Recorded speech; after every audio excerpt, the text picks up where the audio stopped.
People are in an uproar right now because Carney invited Modi, the Prime Minister of India, to the G7 conference. For those of you not aware, Trudeau, the previous Prime Minister of Canada, accused the Indian government of killing Hardeep Singh Nijjar, who was famous for being a separatist because he desired an independent Sikh nation.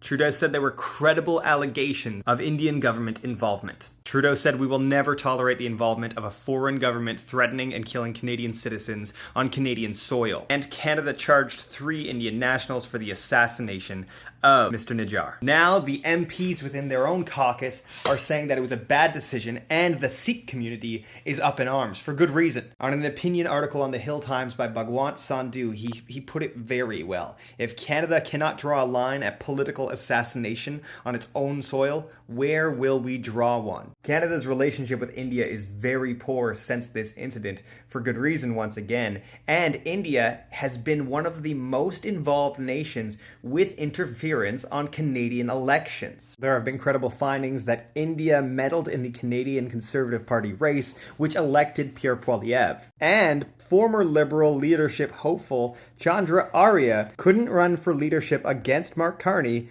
because of ties to an India-Canada lobbying group.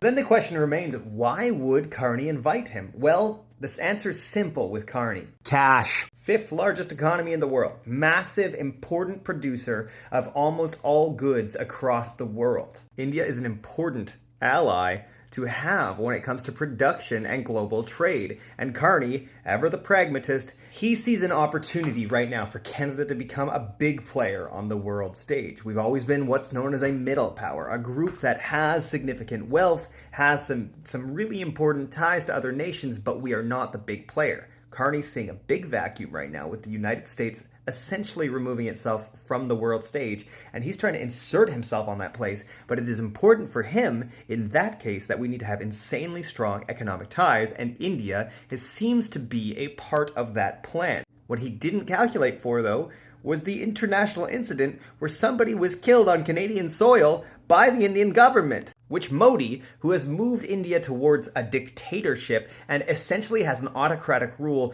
in quiet, refuses to help Canada find.